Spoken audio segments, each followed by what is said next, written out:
Minha irmã pegou os óculos de correção visual da minha filha de 7 anos. Pisou neles para ensinar respeito.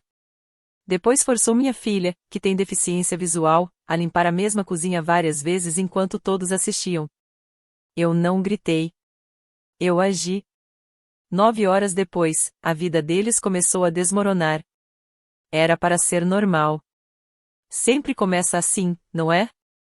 Um plano que parece inofensivo no papel, uma visita de família, um feriado, uma rápida entrega da criança para eu trabalhar sem virar circo com cuidados infantis. Sou médica. Estou acostumada com emergências. Com sangue, vômito e gritos que Tilenol não resolve.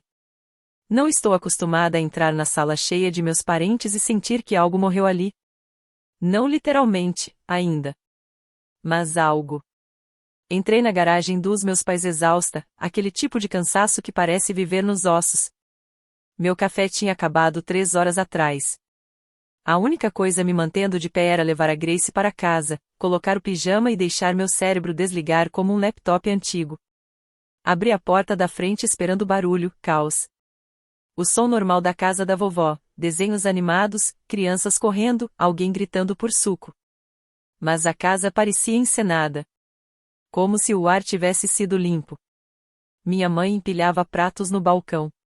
Meu pai sentado, imóvel, parecia colado à cadeira. Minha irmã Lauren no sofá, com o celular na mão, relaxada de um jeito ensaiado. E Grace? Grace estava sentada no tapete.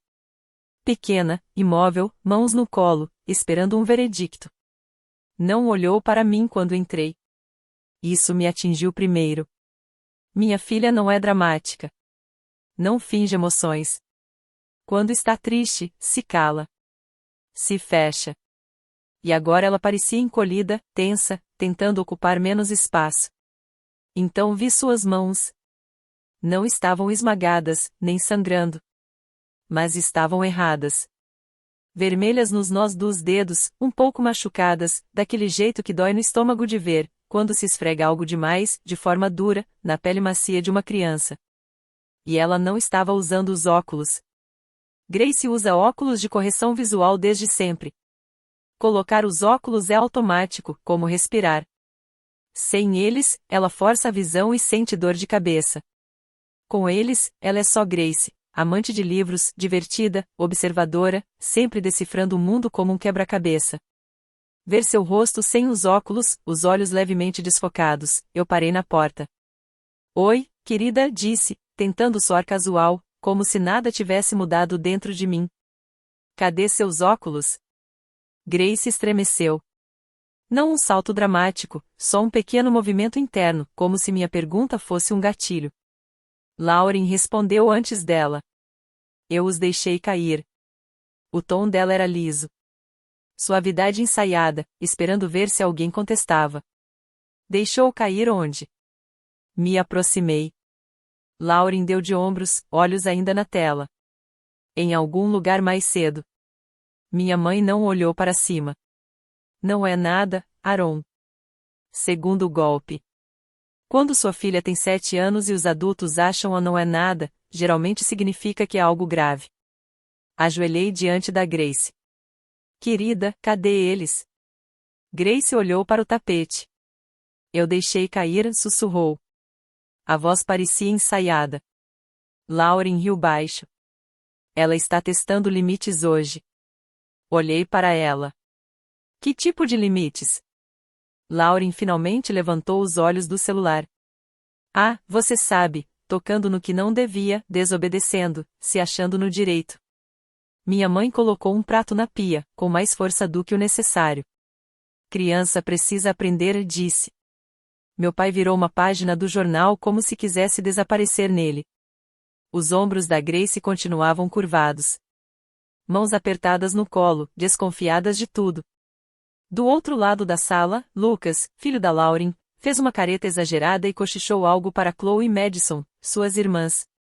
Elas riram baixinho. Não o suficiente para chamar atenção. Só o bastante para Grace ouvir. Esse é o tipo de crueldade que sempre machuca. Não um tapa, não um grito. Uma risadinha silenciosa que diz, podemos fazer isso bem na sua frente. Mantive a expressão. Aprendi isso em consultórios e salas de trauma. Se você entrar em pânico, eles entram em pânico mais ainda. Então, você não entra. Fica calmo. Calma como arma. Ok, disse. Posso ver? Lauren levantou, foi até a mesinha e pegou um pequeno monte. Deu na minha mão como se fosse um recibo. Os óculos quebrados da Grace. A armação torta. Uma lente com rachadura que atravessava o plástico como um raio. A dobradiça torcida, impossível de ser só pela gravidade. Minha mãe olhou e deu de ombros. A gente resolve. Os primos fizeram outro ruído baixinho. Grace não olhou. Engoliu o que subia na minha garganta. Estamos indo embora. Minha mãe finalmente olhou para mim. Aaron. Estamos indo, repeti, ainda calma. Lauren ergueu o queixo. Não seja dramático. Não respondi. Peguei a mochila da Grace e estendi a mão livre. Grace levantou devagar, como se qualquer movimento pudesse ser punido.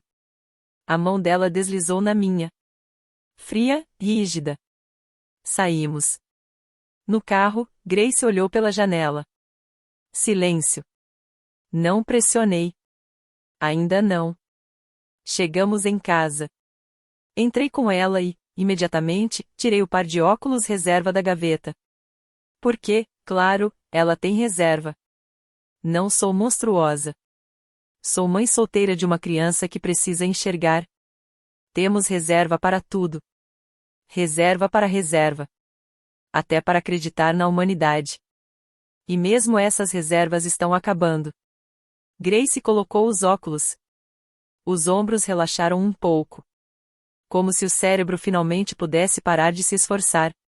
Fisicamente segura. Emocionalmente, parecia ainda sentada naquele tapete, ouvindo a risada dos primos. Chequei as mãos dela sob a luz da cozinha. A vermelhidão nos nós dos dedos estava mais clara. Havia hematomas leves também. Nada grave, mas suficiente para me fazer querer voltar lá e reorganizar os móveis com minhas próprias mãos. Você caiu? Perguntei suavemente. Grace balançou a cabeça. Se machucou fazendo algo? Os olhos dela subiram aos meus, depois desviaram. Não. Cards de novo. Não insisti. Preparei macarrão com queijo. Não estava estável o suficiente para vegetais.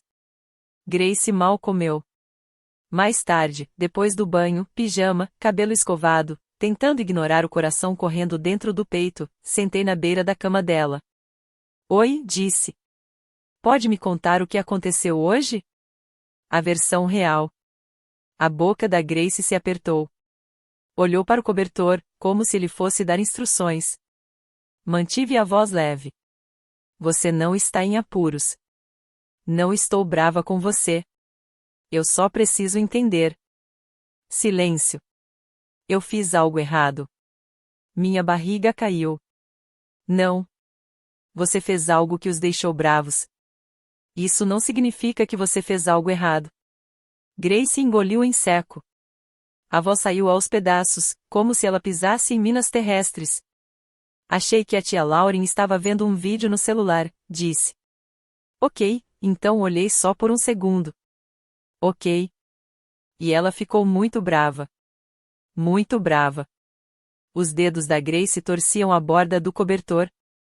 Ela disse que eu fui desrespeitosa. E disse que eu tinha que aprender respeito. Minhas mãos pararam no colo. E então ela pegou meus óculos. Eu não falei. Não respirei. Ela os jogou no chão, Grace sussurrou e pisou neles com força. A voz da Grace quebrou. Eu disse que não conseguia enxergar. Ela disse que eu deveria ter pensado nisso. Meu cérebro tentou ficar calmo. Meu corpo quis virar fogo. Grace foi ficando cada vez mais silenciosa. Depois ela me fez limpar a cozinha. Eu limpei, mas disse que não estava bom. Então tive que fazer de novo. Olhei para as mãos dela. De novo e de novo, Grace dizia. Minhas mãos doíam, e Lucas, Chloe e Madison riam. E a vovó assistia. E o vovô? Perguntei. Grace deu de ombros, minúscula. Ele estava lá. Um tipo de resposta que significa, ele não impediu. A voz da Grace ficou menor ainda. Eu tentei ser boa. Tentei muito. Senti algo dentro de mim quebrar e ficar quebrado. Grace piscava rápido. Mãe, eu sou má? Inclinei-me e segurei o rosto dela entre minhas mãos. Não. Não. Você não é má. O que aconteceu com você foi ruim. Mas isso não é a mesma coisa. Ela começou a chorar, silenciosa, como se tivesse medo de ocupar espaço. Segurei-a até a respiração desacelerar. Quando finalmente ela dormia, peguei o celular. Abri a galeria. Fotografei os óculos quebrados de todos os ângulos. Depois, sentei na cozinha escura, encarando a armação esmagada como se fosse cena de crime. Não gritei. Não liguei para Lauren. Ainda não. Respirei fundo. Aquele tipo de respiração que se toma antes de entrar numa sala de cirurgia. E comecei a planejar. 9 horas depois de descobrir o que fizeram com minha filha, a vida deles começou a desmoronar. As pessoas não acordam e decidem ser cruéis. Elas praticam. Afiando a crueldade como se fosse habilidade. Embrulhando em palavras polidas. Ensinando aos filhos como se fosse educação. Na minha casa, a mãe chamava de rigor. Rigor significava que se derramasse leite, você levava uma palestra digna de curso universitário. Rigor significava que se falasse com atitude, aprenderia o gosto do medo. Meu pai não batia. Não gritava. Perfeccionou a arte de estar presente fisicamente e ausente espiritualmente. Sentava na cadeira, suspirava quando a mãe se exaltava e fingia que silêncio era neutralidade, não consentimento. Lauren aprendeu cedo a sobreviver nesse ecossistema. Sorrir no momento certo. Dizer assim, senhora. Vou ser a boa menina. E então o raio parava de cair nela. Caía em mim. É assim que famílias assim funcionam. Não mudam. Escolhem um alvo. Quando eu era adolescente, eu lia passos como meteorologia. Passos rápidos significavam raiva. Passos lentos, palestra. Silêncio? Algo pior vinha. Lauren aprendeu a usar isso. Se quebrava algo, chorava primeiro. Se era pega, suspirava como traída. A mãe corria para consolá-la e depois se virava para mim, como se eu tivesse cometido um crime. Não sei exatamente quando parei de esperar justiça. Não foi um momento dramático. Foi erosão. Pequena injustiça por vez, até você aceitar a forma da sua vida. Me tornei médica porque lá as regras faziam sentido. Na medicina, ainda há coisas injustas. Pessoas ficam doentes sem motivo. Crianças sofrem. Coisas ruins acontecem com famílias boas. Mas, pelo menos, as regras são reais. Causa e efeito existem. Trate pneumonia, os pulmões melhoram. Costure um corte, o sangramento para. Em casa, causa e efeito eram negociáveis. Mantive contato com meus pais porque é isso que você faz quando foi treinada a se sentir culpada só por respirar. E porque, quando Grace nasceu, olhei para ela e senti algo que nunca senti na infância: amor protetor. Amor que faz você querer construir um mundo seguro para ela. Então eu tentei. Tentei dar a ela voz, primos, uma tia. Me disse que seria diferente com ela. Não foi. No começo, era sutil. Pequenas coisas. Os filhos da Lauren, Lucas, Chloe e Madison, eram tratados como protagonistas. Primeiro pedaço de bolo, maiores presentes, elogios mais altos. Grace recebia sorrisos que pareciam caridade. Às vezes Lauren dizia: Grace é tão sensível. E minha mãe ria, como se isso fosse defeito de personalidade, e não sinal de alerta. Lucas a zombava baixinho. Chloe e Madison riam.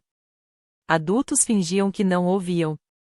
Às vezes eu via Grace observando, ombros levemente curvados, tentando descobrir qual regra tinha quebrado. E o pior, às vezes eu dizia a mim mesma que era normal, coisas de primos e irmãos. Negar custava menos que aceitar a verdade. Eu também ajudava financeiramente. Não por santidade. Por paz. Minha mãe e meu pai tinham despesas. Lauren tinha lacunas, taxas, atividades, pequenas emergências que sempre caíam no meu colo. Eu cobria. Uma conta, taxa de acampamento, uniforme. Às vezes ajudava com coisas dos filhos da Lauren também. Enquanto Grace continuava a ser tratada como se devesse ser grata só por estar incluída. Era a versão familiar do aluguel, pague para ser tolerada. E havia Raymond Whitman. Tio Ray.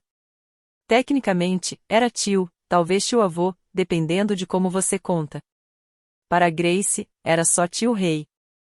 Ele era o único que a fazia sentir que não ocupava muito espaço. Lembrava do aniversário dela.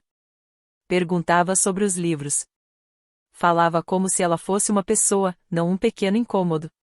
Quando ele morreu, eu chorei. Não alto, não teatralmente. Só aquele luto silencioso de perceber que o único adulto decente da família se foi. Depois da morte de Ray, encontros familiares ficaram tensos de um jeito que eu não conseguia nomear. Não porque alguém dissesse algo, mas porque ninguém mais olhava nos olhos, conversas acabavam quando eu entrava, algo mudou debaixo da superfície e ninguém iria me contar. Eu me disse que era luto, estresse, cada um lidando do seu jeito. Me disse muitas coisas. E então Lauren esmagou os óculos da minha filha com o pé e chamou isso de respeito. De repente, meu cérebro parou de aceitar mentiras como conforto. Não acordei no dia seguinte com raiva. Acordei fria. Raiva é barulhenta. Quer brigar. Quer ser vista. Frieza é silenciosa. Quer terminar o que precisa ser terminado. Grace estava sentada à mesa da cozinha, com os óculos reserva, desenhando círculos no jogo americano como se tentasse se apagar. Ela levantou os olhos quando entrei. Aqueles olhos de criança esperando punição que não merecia. Oi, disse, mantendo a voz firme. Você não está em apuros. Ok, ela assentiu, mas os ombros continuaram tensos. Fiz café, abri o laptop e entrei no banco. Não fiz drama. Não bati nas teclas. Não murmurei discursos de vingança. Simplesmente parei de pagar. Um a um, cancelei tudo. Ajuda recorrente, pequenas transferências, pagamentos automáticos que viraram ruído de fundo na minha vida. O suporte que eu dava para minha mãe e meu pai, a cobertura ocasional para Lauren, taxas que não eram minha responsabilidade, mas eram minha realidade. Cancelar. Cancelar. Cancelar. Cada clique era como respirar de novo. Depois, escrevi uma mensagem. Um grupo da família. Sem caps, sem parágrafos emocionais. Apenas fatos. Lauren destruiu os óculos da Grace. O custo para substituir é $800. Espero reembolso. Imediato. Você não terá acesso a Grace. Não entre em contato com ela. Não venha à minha casa. Enviei e esperei. Não por resposta. Por Grace. Porque o que aconteceu não quebrou só plástico. Quebrou algo dentro dela. Após o café, Grace ficou perto da porta da sala, sem saber onde poderia existir. Mãe? Perguntou. Sim, sua voz era pequena. Por que a tia Lauren ficou tão brava comigo? Sentei no sofá e bati no assento ao lado. Grace se sentou com cuidado, como se o sofá fosse de outra pessoa. Não sei, disse honestamente, mas você não merecia o que ela fez. Grace olhou para as mãos. Os hematomas nos nós dos dedos ainda estavam lá. Uma assinatura silenciosa do que aconteceu.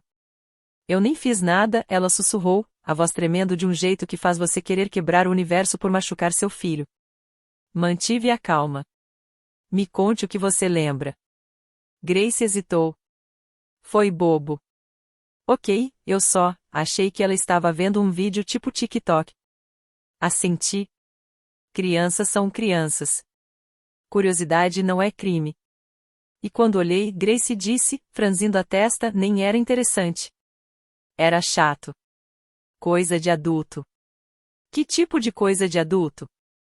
Perguntei. Ela franziu o rosto, tentando puxar a memória do nevoeiro. Tipo um e-mail. Eu não li. Só vi palavras. Alguma palavra que você lembra? Grace balançou a cabeça, depois pausou. Tinha uma palavra, tipo confiança. Eu não sei o que é. Meu café perdeu o gosto. Grace continuou, sem perceber que acabará de largar uma granada no meu colo. E o nome do tio Rei, ela acrescentou, ainda concentrada em como parecia pouco importante. Por um segundo, nem quis ler. A tia Lauren ficou brava na hora. Ela deu de ombros, como se a parte mais confusa fosse a tia ter exagerado por algo chato. Mantive o rosto neutro com pura força de vontade. Ok, disse suavemente. Obrigada por me contar. Os olhos da Grace se levantaram. Estou em apuros? Não, disse, desta vez a voz firme. Você está segura. Ela exalou como se tivesse prendido a respiração desde ontem. Eu abracei. Segurei por mais tempo que o normal.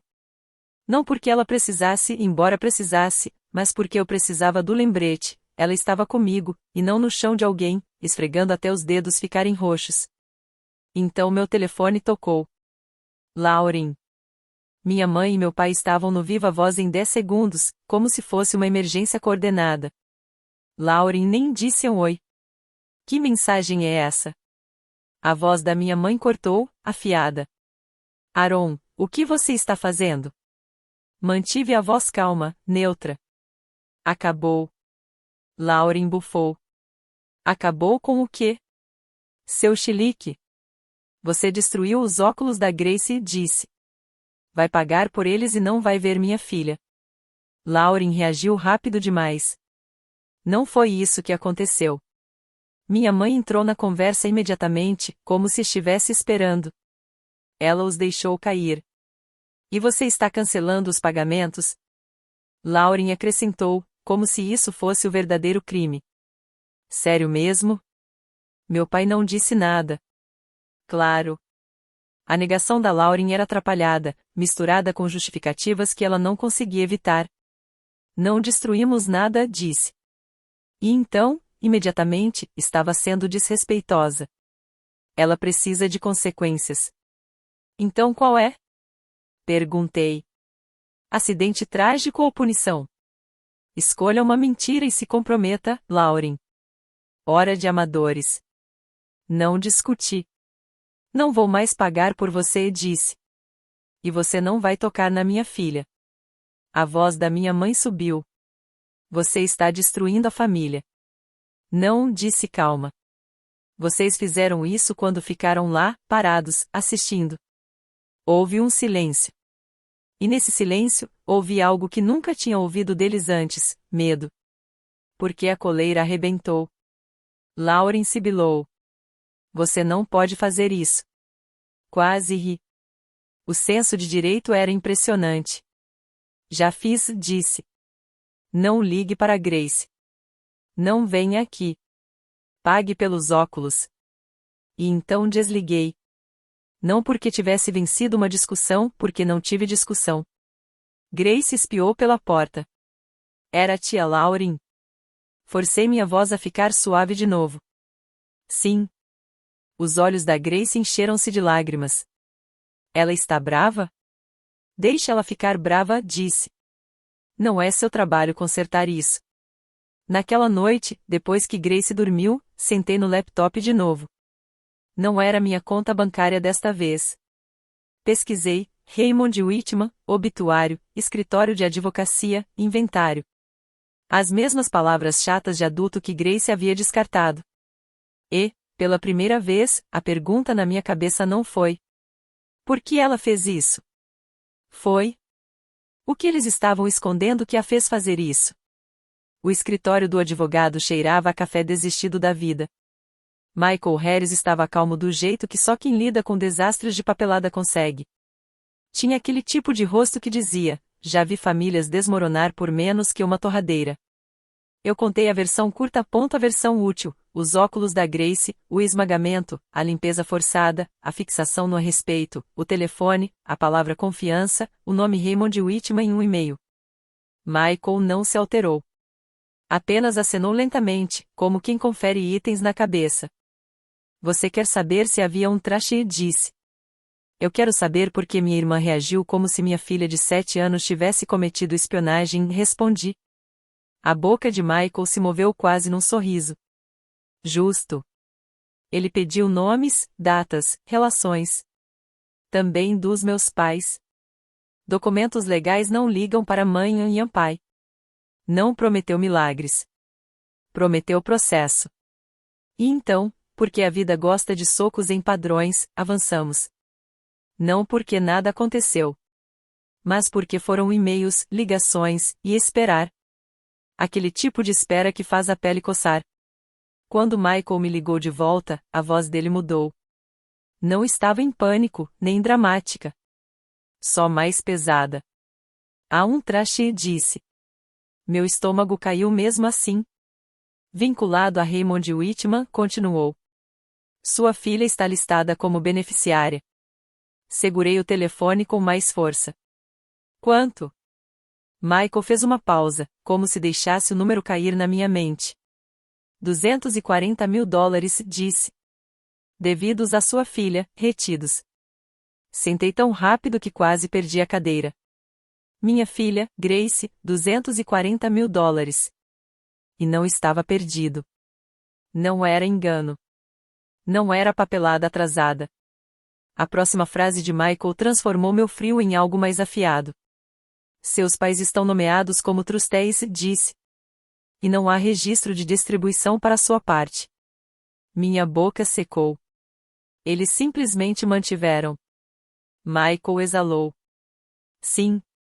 Por um segundo, não consegui falar. Não por falta de palavras, mas porque todas eram violentas. Profissional. Podemos agir formalmente, continuou Michael. Exigir contabilidade, abrir processo, pedir remoção dos trustees, buscar recuperação. E criminal? Perguntei, baixinho. Michael fez outra pausa. Se os fundos foram intencionalmente retidos ou apropriados indevidamente, você pode registrar boletim de ocorrência por furto ou fraude. Isso é separado do processo civil. Faça, disse, com a voz firme. Michael não discutiu. Não perguntou se eu tinha certeza. Apenas disse. Certo. Então agimos. Registramos o que precisava ser registrado. Exigimos o que precisava ser exigido. Colocamos tudo no papel, para que ninguém pudesse alegar esquecimento depois. E sim, fui à polícia. Não pelos óculos, não pela cozinha. Pelo roubo. Pelo fato de adultos que se chamavam minha família terem olhado para o futuro da minha filha e decidido que ele pertencia a outra pessoa. O boletim foi a parte mais surreal sentada numa cadeira sob luz fluorescente, explicando que meus pais haviam retido $240 mil devidos à minha filha. As sobrancelhas do policial subiam a cada frase. Seus pais eram trustees, repetiu. Sim, disse, e só descobri porque minha filha de 7 anos espiou o celular da minha irmã. E minha irmã respondeu esmagando os óculos dela com o pé. Ele me encarou por um instante. Depois disse devagar. Ok. Sem discurso grandioso. Só o clique silencioso da caneta. O som das consequências se tornando reais. Quando os avisos oficiais foram enviados, o silêncio se quebrou. Não com ligações. Com uma batida na minha porta, olhei pelo olho mágico. Minha mãe segurava um prato. Biscoitos. Como se biscoitos pudessem dizer, por favor, não envolva a justiça. Meu pai estava atrás, parecendo querer estar em qualquer outro lugar. Lauren ficou de lado, braços cruzados, sorriso tão tenso que parecia cortar vidro. Abri a porta, mas não os convidei a entrar. Aaron, querido, só queremos conversar, disse minha mãe, doce demais. Lauren ergueu o prato de biscoitos como se açúcar pudesse reescrever a história. Olhei para os biscoitos. Interessante, o timing. Não sabemos do que você está falando, piscou minha mãe, inocente. Sorri. Não consegui evitar. Humor seco às vezes é o que me mantém em pé. Claro, disse, assim como vocês não sabem o que aconteceu com os óculos da Grace. O doce da minha mãe vacilou. Lauren avançou. Isso é ridículo. Você está fazendo tempestade em copo d'água. Em copo d'água. Repeti. $240.000 é copo d'água agora? Meu pai finalmente falou baixo. Aaron. Levantei a mão. Converse com Michael Harris. O rosto da minha mãe endureceu. Somos família. Exato. Notei. Esse é o problema. O sorriso da Lauren ruiu. Você não entende o que está fazendo. Ah, eu entendo, disse. Pela primeira vez na vida, entendo perfeitamente. A voz da minha mãe ficou mais afiada. Você está nos humilhando. Engraçado, disse. Porque as mãos da Grace ficaram roxas de tanto esfregar enquanto vocês assistiam. Lauren explodiu, alto agora. Ela não deveria ter olhado meu celular. E lá estava. Não uma negação, mas uma justificativa. Uma confissão com modos. Minha mãe sibilou. Lauren, pare. Mas Lauren já estava em espiral. Culpa torna as pessoas estúpidas. Ela era desrespeitosa. Ela precisava aprender. E agora você está tentando roubar dos nossos filhos.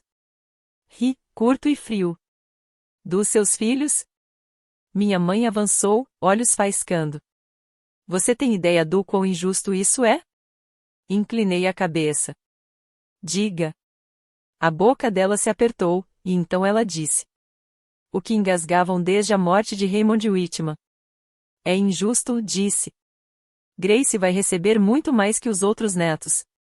Lauren entrou na conversa como se estivesse esperando permissão. Ela é filha única. Recebe tudo. E os meus filhos? E lá estava. É isso, disse baixo. O motivo. A razão. Eles não protegiam a Grace. Protegiam sua própria matemática. O rosto da mãe ficou pálido ao perceber o que admitira. Meu pai olhou para o chão da varanda, como se ele pudesse engoli-lo. Lauren me encarou. Você vai mesmo fazer isso? Sim, disse. Vou. Converse com Michael. A voz da mãe subiu, desesperada. Aaron, não faça isso. Olhei para ela, de verdade, e senti algo quieto se assentar dentro de mim. Vocês fizeram isso, disse. Quando decidiram que o futuro da minha filha pertencia a outra pessoa. Então fechei a porta. Não dramaticamente. Só terminei. O tempo passou, como sempre passa quando advogados lidam com documentos, prazos e e-mails que fazem seu coração bater forte. Grace usou os óculos reserva enquanto substituímos o par destruído. As mãos dela sararam. Os hematomas desapareceram. O reflexo do pedido silencioso de desculpas demorou mais, mas desapareceu. O traste foi resolvido. Os $240.000 da Grace foram recuperados e protegidos, sem depender da assinatura dos meus pais. Minha mãe e meu pai foram removidos como trustees. Trustee é cargo, não direito de nascimento. Houve acusações criminais. Sem prisão. Não é filme, mas doeu nos lugares certos. Liberdade condicional, multas, serviços comunitários. Serviços comunitários com colete fluorescente, pessoas passando e fingindo que não olham. E sim, a família inteira soube. Segredos não sobrevivem processos. Convites secaram. Ligações diminuíram. As pessoas que antes concordavam com o respeito e a indisciplina de repente ficaram ocupadas. Curioso como moralidade aparece quando apapelada. A vida da Lauren encolheu. O círculo social da minha mãe evaporou silenciosamente. Meu pai ficou quieto, como sempre. Silêncio não é inocência, mas é consistente. Quanto a nós, seguimos sem contato. Grace parou de se desculpar sempre que ocupava espaço. Uma noite, meses depois, ela me perguntou: Mãe, agora estamos bem? Pensei nas mãos roxas, nos óculos esmagados, nos biscoitos na varanda, na palavra Antraxian que mudou tudo. E eu disse: honestamente, sim. Estamos bem. Porque paz não é a ausência de barulho. Às vezes, é o som de uma porta se fechando e permanecendo fechada.